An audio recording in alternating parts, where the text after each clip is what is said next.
Hey, thank you for joining us for another edition of The Urban Therapist. I am your host, Eddie Jean Hall Jr., and joining me today, as always, is my good friend and the co-host of The Urban Therapist, Mr. Lewis Rhodes. How you doing today, Lou? Fantastic. Yeah, man, it's good to see you again today. We're trying to get back on track, folks. We appreciate you all joining us. And remember, you can find us on Twitter, Facebook, Instagram, and YouTube. And we are also on Spotify and Apple Podcasts. Apple Podcasts. Yeah, so we're trying to get out there. We're trying to do our thing, and we appreciate you joining us. And listen, I have been a little slow in responding to emails, or so please keep them coming. We're gonna get on top of things. We are moving into a new phase of the urban therapist as we go into this year, and we're looking to get more active. And we want you to definitely be a part of that.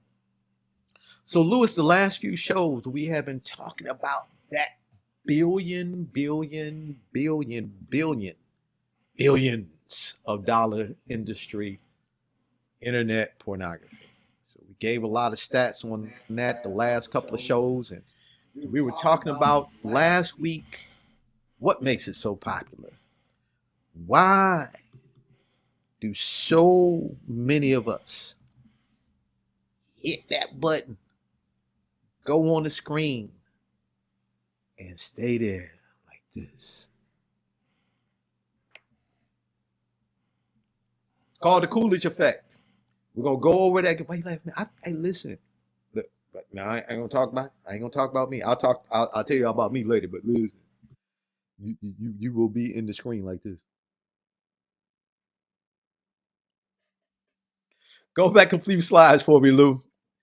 It's called the Coolidge effect, based on when President Coolidge, it is said, went to a farm and he took his wife with him. When he took his wife to the farm, the president was, I guess, he was looking at some cows, and his wife was over at the hen house. And the farmer told the wife, "Hey, listen, I got this rooster. This rooster can get it on with every hen in this barn, and he just goes day and night." And she said, "Really?" And he said, "Yeah, and this rooster just be getting it." And she said, "Well, you need to tell my husband about that rooster."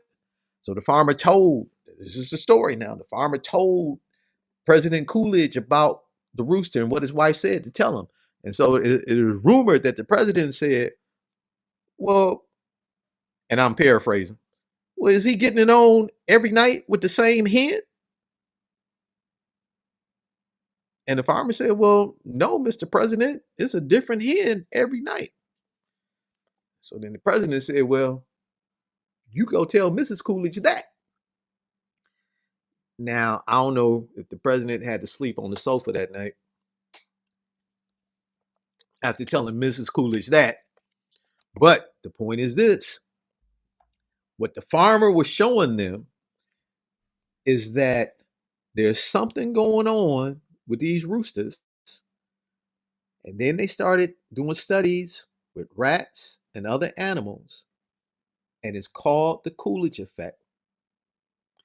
If a male rat is placed in a cage with a female rat, initially very high copulation rate, very high getting it on rate.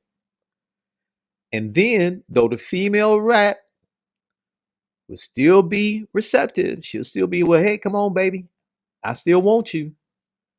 The male rat be like, "Nah, that's all right. I'm good." He'll have little or no libido. He gonna go watch a basketball game or something. I don't know. But now, if the original female rat, she just sound like, "Look, I'm out there. And I'm tired of this. I'm gonna go find me somebody that wants me." And a fresh female rat is placed in. Male rat turns off the TV, puts the remote down, and starts back with the sexual activity. Now, and it is said that he will keep doing this. As many female rats as they bring in, he will just keep getting it on with each of those different female rats until he nearly dies of exhaustion. thing is, it's the novelty, it's the reward, it's the dopamine surge that he experiences in his mind each time it's a new rat. Now, we're going to describe this a little more when it comes down to the internet. So, this experiment has been repeated with sheep, rams, cattle. Hey, Lou, I didn't tell you this. I had heard somewhere there was a thing with monkeys where these monkeys and monkeys, this is what the article said, the monkeys love fruit juice. The monkeys would give up their fruit juice to look at a female monkey's butt. If this, I'm telling you, man, I am not making this up. Are you gonna stay GP in this episode? I ain't saying what the female monkey had on. I'm just telling you, this is a true story. It said the monkey would give up their fruit juice to be able to look at the female monkey's butt. So in each experiment, I'm gonna go back to the slide. The male tires of this female, but is revitalized. We're introduced to a new female. We're back to the rat. So let's keep going. So with pornography and the Coolidge effect, there was a study done about the novelty of porn, and it says novelty is the key to stimulating the Coolidge effect. Okay, especially in online pornography. And let's keep going. So here's the experiment that was done. There was research done with researchers in Australia where they displayed the same erotic film repeatedly to a group of test subjects to record the level of sexual arousal for each viewing. So every time they showed it, they wanted to see how excited people get. The test subjects showed a progressive decrease in sexual arousal with each viewing of the same erotic film. So remember we talked about that novelty, that spike in dopamine? Well, each time they watched it, there was a decline. The dopamine didn't rise as high. So now, after 18 viewings, the test subjects, these were human beings, began to fall asleep. And researchers introduced novel erotica or new erotica for the 19th and 20th viewing. And when they did that, the research showed folks were asleep, drooling, and all of a sudden they showed some new stuff. They not only woke up mentally, they woke up physically because the dopamine increased because now they were looking at something new. And the women showed similar effects. So now let's talk about this specifically. So at the click of a mouse, you got thousands of movies, clips, and pictures of erotica available in the span of just a few minutes. So in just a few minutes. Now they did that with a movie. So can you imagine being able to click, click, click, and our brains, that dopamine, up, down, up, up, up, up, up, up, up, until it's not happening anymore. And then, well, let me hit it again, and it keeps spiking. Keep going for me. The dopamine levels in the human mind can peak and descend over and over again. Here we go. Simulating the rush and withdrawal of a drug high without leaving the comfort of your home. So here's what we're talking about. This is what makes pornography in general, and then internet pornography itself, so captivating, because those dopamine levels in my mind peak and descend so quickly. It's like, lack of a better example, using the drug, it's like smoking crack.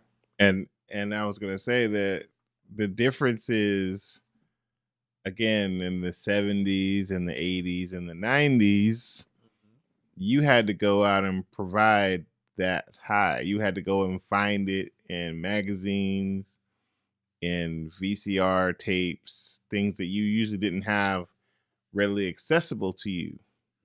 But the problem with today is the internet follows you everywhere you go. It is on your phone, it is in your pocket. And so, like you said, if you're seeing it as a drug high, you always have access to your fix. Every second of the day. And with dopamine, we're searching for, dopamine is a search for the high. It is not the high. So listen, let me share this with you. Again, this is a book, and I recommended this book. Yeah, and keep it on that slide for me right there, Lou. It says, although dopamine, and the book is your brain on porn. There we go. Your brain on porn.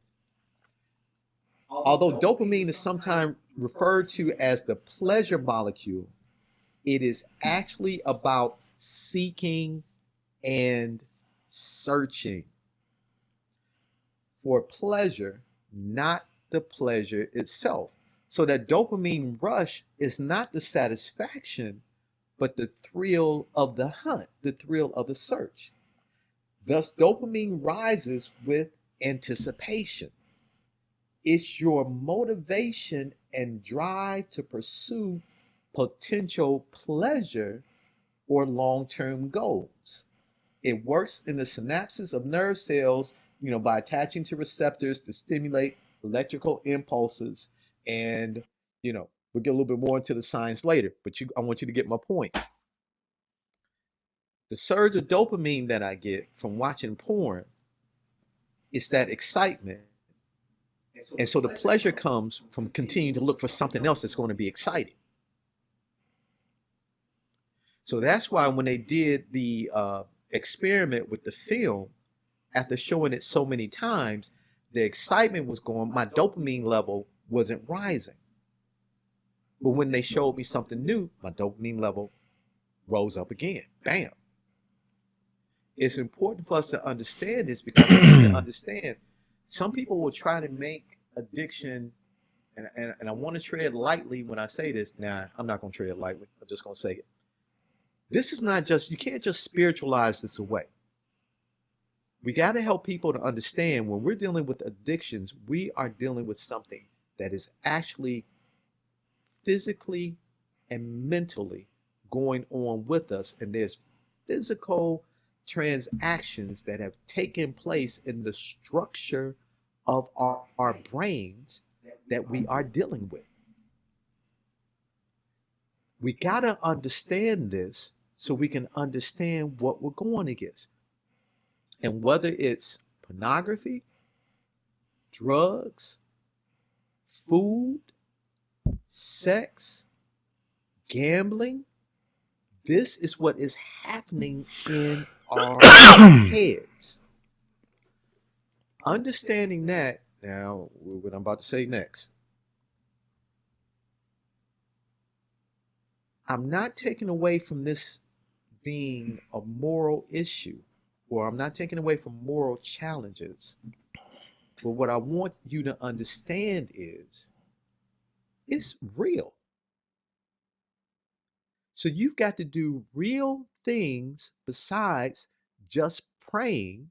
And when I say just, I'm not minimizing the power of prayer or your faith in your spiritual beliefs. But what I'm saying is you got to understand it's more to it than what you think. And for those of you who may have a loved one who's wrestling with some type of addiction, again, I'm not excusing it, but I want you to understand it's more than you think. It is actually a chemical imbalance that has been taking place in the brain, and our brains have adjusted or trying to adjust. So this is going on. Whether you're looking for chocolate cake, whether you're looking for a line of Coke, or whether you're looking for a picture or a video on the internet.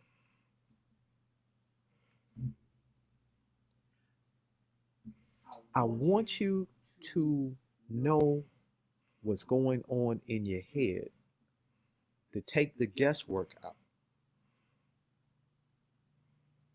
What's that old saying, Lewis? Knowledge is power. Mm-hmm. So this is part of that knowledge. This is what's happening in our brains. And this is one of the reasons why it's so popular. And this is important for us to understand, because think about it, man. And Lewis, I know you are an educator. And one of the stats that we showed about how I think it was like 9% of people viewing pornography were under the age of 12. Can you Mm-hmm. imagine, see our young people and our teenagers, their minds are just developing. So these dopamine spurts that they're experiencing when they're watching pornography is messing with their developing brains. So when we get caught in these addictions when we're young, this is why they have such a strong grip on us as we continue to grow, because our minds, our brains grow and develop with these addictions.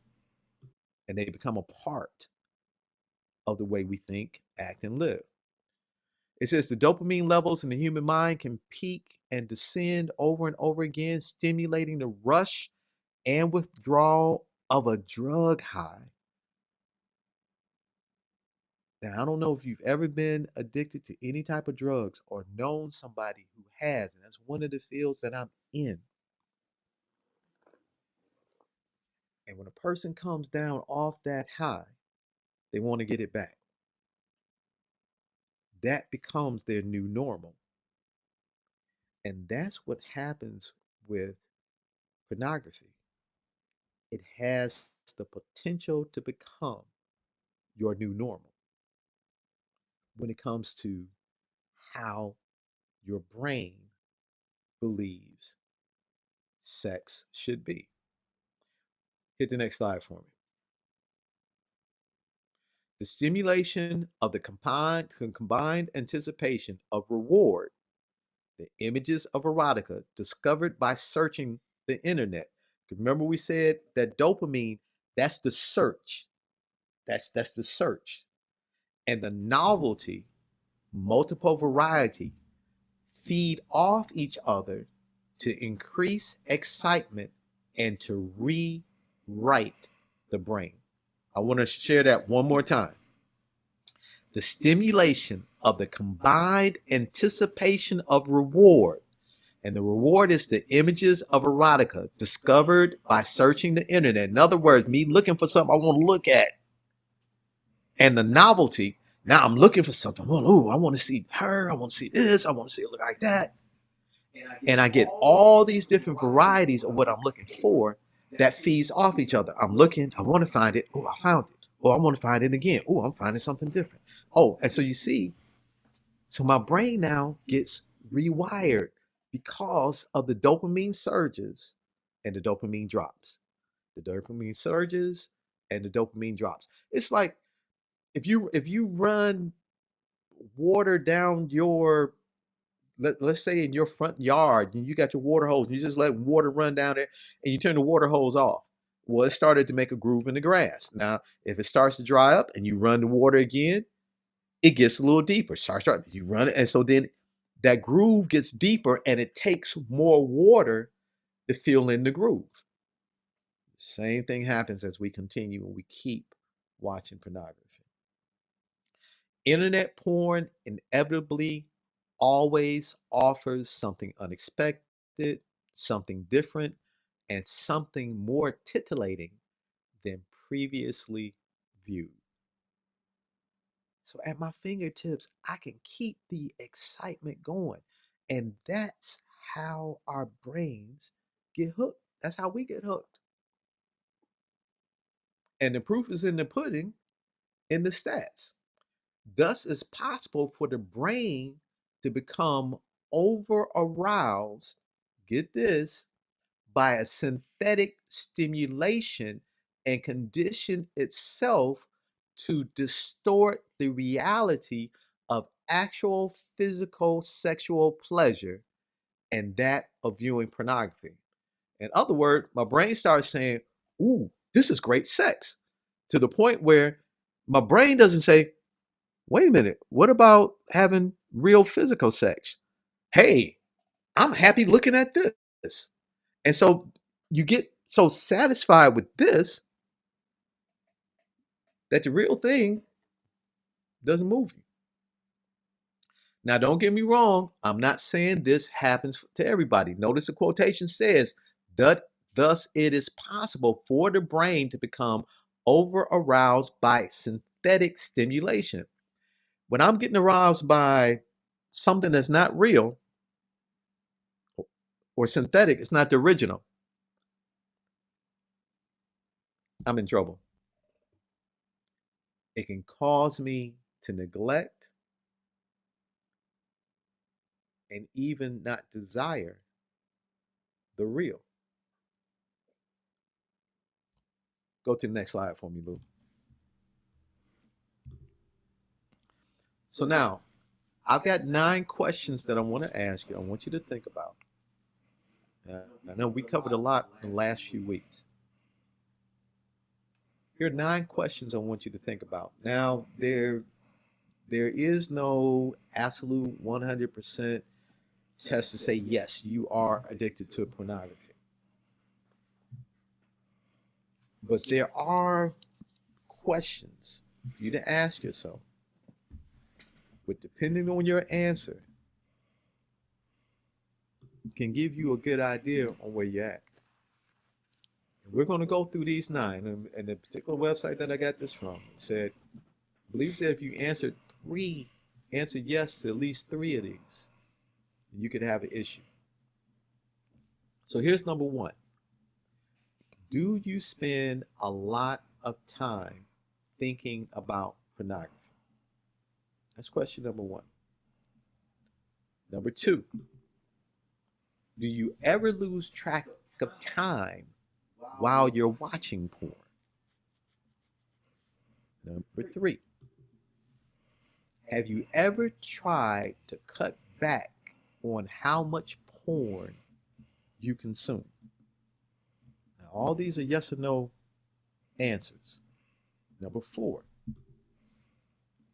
do you ever feel restless or irritable when you try to cut back on porn? Number 5, have you ever lied about how much porn you actually watch? Number 6,